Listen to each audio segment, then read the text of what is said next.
Ya, Bu Mega silakan Bu Mega. Duduk Bu Mega.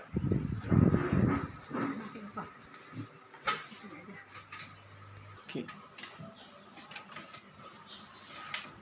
Selamat pagi Bu Mega. Pagi Pak. Kabar. Gimana kabarnya hari ini? Biasa Pak. Jadi sesuai dengan jadwal yang saya sampaikan dengan kawan-kawan guru waktu rapat sebelumnya, berkenaan dengan supervisi terhadap guru mata pelajaran.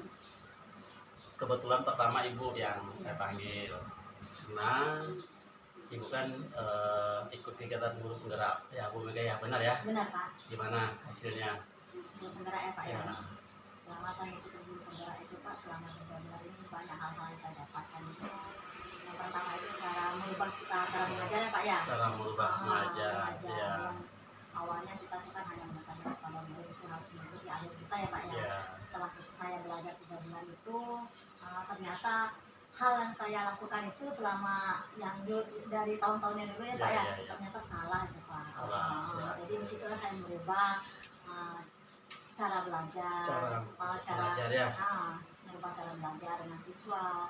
Jadi di sini saya tidak menekankan siswa untuk mengikuti apa kehendak saya ya Pak ya. Saya tanya dulu siswa, kalian maunya apa? Nah, setelah itu nanti baru saya nanti mengelola kelas tersebut seperti itu. Di kelas kita juga ada kesepakatan kelas Pak, itu di kelas 9. Baik Bu Mega, ini karena sebelum Ibu saya supervisi, maka saya panggil Ibu dulu untuk memastikan yang pertama itu berkenaan dengan kesiapan Ibu. Karena bagaimanapun juga supervisi ini adalah untuk peningkatan kualitas pembelajaran di kelas. Yang tentunya ini merupakan tujuan kita bersama di satuan kita, baik kepala sekolah maupun guru seperti itu. Jadi saya mau tahu juga berkenaan dengan masalah yang dihadapi oleh Ibu ketika Ibu ngajar di kelas. Kemarin ketika Ibu masuk di kelas 9 Bu ya, mata pelajaran IPS, adakah masalah yang Ibu hadapi baik dengan anak-anaknya, apakah dengan cara Ibu mengajarnya, kemudian metode yang Ibu gunakan, kemudian pengelolaan kelasnya, adakah masalah yang ditemukan ketika Ibu masuk? Baik Pak, saya jelaskan sedikit ya Pak ya. Iya. Jadi kemarin sebelum saya menerapkan FPP ini ya Pak ya, khususnya sebelum saya ikut guru penggerak itulah ya Pak ya, itu banyak sekali kejanggalan-kejanggalan yang saya rasakan setelah saya masuk ke kelas itu ya Pak ya. Yang pertama itu tadi sudah saya jelaskan sedikit bagaimana caranya saya itu kan menekankan kepada siswa itu harus mengikuti alur saya ya Pak ya. Harus mengikuti alur saya. Sebelumnya Ibu memaksa alur pembelajaran, alur pembelajaran keinginan Ibu ya. ya. Sesuai dengan keinginan saya. Itu yang sebelumnya ya. Itu yang sebelumnya. Alurnya ya. Setelah saya berjalan mengikuti program guru penggerak itu selama hampir 3 bulan ini Pak ya, banyak sekali hal-hal positif yang saya dapatkan. Terutama itu cara mengelola kelas, cara mengelola anak, tadinya dengan permasalahan yang saya katakan tadi ya, karena di dalam kelas itu kan anak itu bervariasi ya Pak ya, tingkat IQ-nya, si A itu tingkat IQ-nya berbeda dengan si B. Jadi kan kemarin itu saya tidak mengelompokkan anak-anak yang yang punya permasalahan itu, tapi ketika saya sudah mengikuti guru penggerak itu ya Pak ya, karena memang dituntut kita itu CGP itu, jadi di situ saya mengelompokkan anak-anak yang punya permasalahan nanti dari pembelajarannya ya kan. Jadi di sini di FPP saya ini saya rubah. Saya rubah. Kemarin sebelumnya Ibu menggunakan bagaimana caranya? Saya kemarin itu banyak menggunakan itu ceramah itu. Terus pembelajarannya juga saya sedikit itu menggunakan IT Pak. Infokus kan? Yang dulunya saya hanya menggunakan Infokus, itu saya tayangkan aja PPT-nya itu ya. Anak saya menjelaskan, anak saya suruh mengamati, tapi di situ saya lihat kok anak-anaknya agak kurang paham gitu ya Pak ya. Ketika menggunakan PowerPoint itu tadi maka tadinya saya merubah cara mengajar saya. Tadinya saya lihat dulu, saya tanya anak-anaknya, kalian maunya apa kan? Ternyata mereka berkeinginan seperti ini, Bu, kami sebenarnya pengen juga mau seperti ibu, kayak mengajar seperti ibu. Bolehkah kami berdiri di depan untuk menjelaskan materi kami? Nanti ibu memberikan kami materi, contohnya seperti ini. Di RPP saya kan ada perubahan sosial budaya ya, ada di situ kan banyak sekali materi-materi itu ya mencatat itu. Nah, nanti ibu bagikan materinya ke kami, nanti kami cari bu. Setelah itu, setelah kita masuk nanti kita buat kelompok bu. Satu kelompok itu 2 orang. Memang sih ibu pernah buat kelompok, tadi kan itu 4 orang, tapi sedikit aja siswa yang bekerja, hanya mengandalkan 1 orang siswa. Nah, jadi kalau 2 kelompok seperti ini, 1 kelompok itu 2 orang. Nah, nanti misalnya ibu mengelompokkan kami siswa yang agak kurang dengan siswa yang agak di atas itu ya. Jadi bisa membantu kawannya yang agak kurang. Berarti atas dasar permintaan anak ya. Iya, atas dasar permintaan. Jadi anak inginnya mereka yang mencoba. Iya, betul. Mempresentasikan di depan kelas. Iya, betul, Pak. Berarti pembelajaran kawas sejawat lah ya. Itu salah satunya. Baik, berarti kan berarti ibu sudah menerapkan proses pembelajaran yang berdiferensiasi seperti itu. Nah, dengan demikian tentunya ke depan tadi ibu sudah mengetahui persoalan yang ibu alami ketika sebelumnya yang beberapa hari yang lalu itu ibu mengajarkan anak itu menginginkan anak mengikuti alur ibu seperti itu. Kemudian ibu coba menggunakan metode ceramah, kemudian diimbangi dengan IT, ternyata masih kurang pemahaman anak terhadap materi itu. Maka sekarang ibu mau menerapkan apa sekarang? Yang ini nanti. Iya, rencana saya itu ya ke depannya itu saya mau menerapkan itu pembelajarannya anak itu berkolaborasi ya Pak ya. Berkolaborasi. Tapi di sini juga mereka ditekankan untuk bisa menggunakan IT. Nanti kita fasilitasi mereka itu Chromebook. Chromebook. Nanti mereka di sini kita suruh menjelaskan sendiri Pak. Suruh menjelaskan tentang materi mereka. Nanti kita yang sebagai guru itu kan memandunya nanti. Ada juga nanti dari kawan-kawan yang bertanya nanti. Nah, kita karena kita di sini itu adalah seorang guru, dan kita ini kan harus kita ini sebagai pelayan ya Pak ya. Sebagai pelayan. Bukannya kita itu mengharuskan anak itu harus ikut jalur kita juga. Dan jadi kita di sini yang harus mengikuti alur anak itu.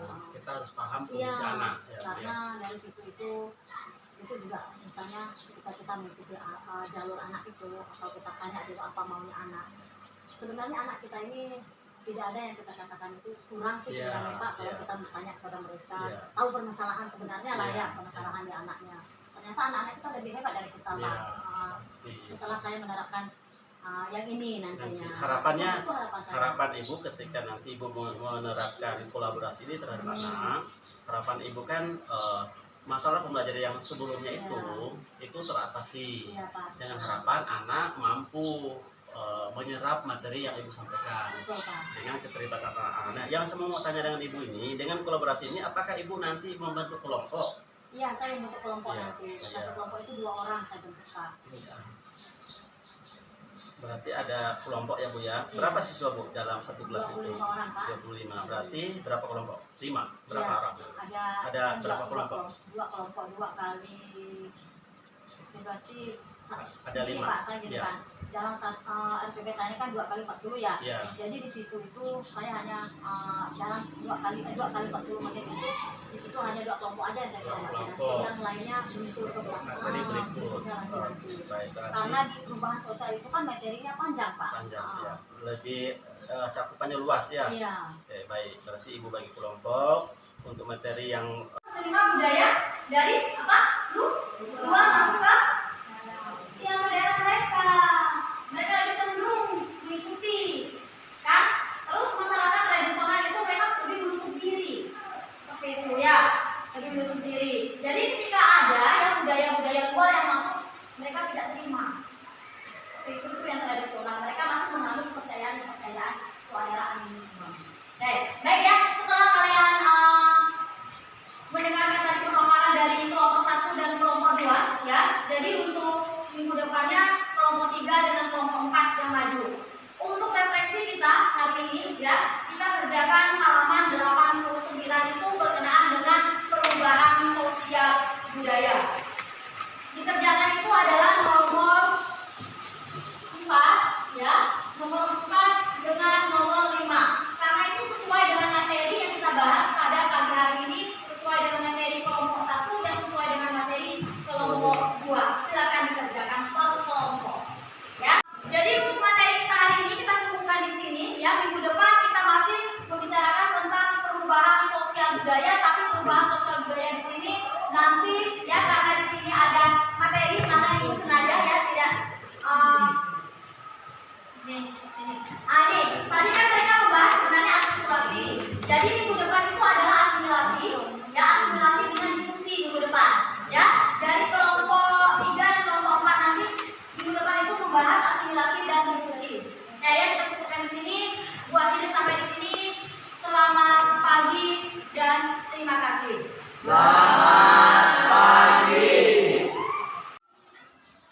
Pak.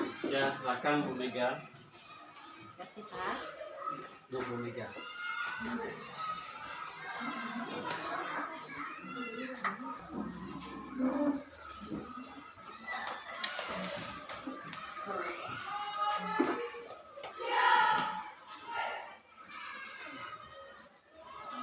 Gimana kabarnya Bu Mega? Baik, Pak. Tadi kan sudah melaksanakan observasi ya Bu Mega ya. Kemudian berdasarkan RPP yang Ibu kasih ke saya beberapa hari yang lalu, kemudian tadi saya juga sudah melakukan pengamatan terhadap proses yang Ibu lakukan di kelas Bu ya. Iya, Pak. Tadi kan materinya itu tentang perubahan sosial budaya ya. Saya mau nanya ke Ibu. Tadi gimana perasaannya ketika ngajar? Ngajar di kelas 9 tadi ya, Pak ya? Ketika ada saya di kelas Iya, itu lebih enak atau bagaimana menurut Ibu? Kalau menurut saya sih Pak, ketika ada Bapak itu Iya. saya lebih antusias, lebih bersemangat, Iya. ya, terutama biar Bapak bisa melihat kekurangan-kekurangan Iya. saya selama ini ya Pak ya. Iya, iya. Karena terus terang saya maunya seperti itu sebenarnya Pak. Iya. Seperti itu. Baik. Terima kasih Bu Mega. Persiapan RPP ini kan sudah dilakukan sebelumnya. Iya Pak. Kemudian kemarin ketika saya panggil Ibu untuk memastikan berkenaan dengan perangkat Ibu ini dan saya pelajari, kemudian tadi saya, karena ini adalah kesepakatan apa yang menjadi kesepakatan kita, kemudian ada beberapa format yang harus saya juga isi berkenaan dengan apa yang Ibu lakukan. Sebelum saya memberikan umpan balik ke Ibu, bagaimana menurut Ibu, mana yang sudah Ibu lakukan tadi yang sudah baik, kemudian ada kendalanya ketika mengajar itu, kemudian kelemahannya di mana menurut Ibu, kemudian nanti setelah ini kan kita tahu, Ibu tahu tuh potensi yang luar biasa dari Ibu, kekurangannya di mana kan pasti tahu itu. Kemudian tadi bagaimana itu dengan anak-anak, keterlibatan anak-anak. Yang pertama itu saya mau tanya ke Ibu, bagaimana berkenaan dengan Ibu sendiri, apa yang menjadi kelebihan Ibu tadi ketika ngajar tadi? Kalau bercerita tentang kelebihan ya Pak ya, kalau kelebihan sih sebenarnya sih kelebihan menurut saya sih nggak ada yang luar biasa ya. Tapi di sini saya coba menggali untuk kelebihan saya, karena walaupun saya untuk di IT ya Pak ya agak kurang, saya coba mempelajari bagaimana caranya ketika saya mengajari kelas itu agar anak itu bisa aktif, agar anak itu bisa menguasai IT seperti itu. Jadi kalau dilihat kelebihan, punya juga sih kelebihan saya ya Pak ya, tapi walaupun tidak banyak, IT masih bisa lah saya untuk mengendalikan IT ke anak-anak itu di saat proses pembelajaran itu Pak. Lalu tadi ketika Ibu ngajar, ada nggak kita kira-kira yang menurut Ibu berdasarkan rencana pembelajaran yang Ibu buat RPP itu yang tidak tersampaikan tadi, ada nggak kira-kira? Ada Pak, saya sadar tuh Iya. Pak, ada yang tidak saya sampaikan itu tujuan pembelajarannya. Tujuan Iya, itu Pak saya sampaikan Iya. tadi itu ya, karena saya juga mengingat waktu kan takutnya waktunya tidak cukup. Iya. Karena saya sudah janji dengan Bapak kemarin itu bahwa di RPP itu nanti 2 kali 40 menit Iya. itu 2 jam pelajaran itu kan Iya. minimal itu ada 2 kelompok yang maju. Saya takut tidak kerjaan situ Pak, makanya tadi itu tujuan pembelajaran itu lupa saya sampaikan itu Pak. Jadi kedepannya bagaimana dengan berkenaan dengan tujuan pembelajaran itu menjadi hal yang paling utama Bu ya, Iya, yang akan Ibu betul. lakukan. Gitu. Tadi sudah bagus sekali yang Ibu lakukan itu ketika berada di kelas.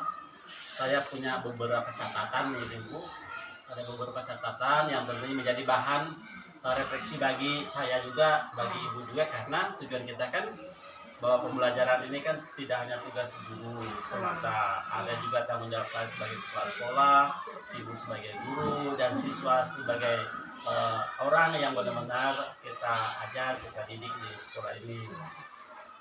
Berkenaan dengan alur pembelajaran yang dilakukan Ibu tadi, yang tadi kan Ibu sepakati dengan saya kemarin berkenaan dengan alurnya itu kan ada kegiatan literasinya, kemudian ada kegiatan berpikir kritik anak, ada kerjasama, ada berkomunikasinya, ada kritisnya. Jadi kelima hal ini kan dikondisikan di dalam pembelajaran kita tadi, dan itu saya lihat sudah berjalan dengan baik.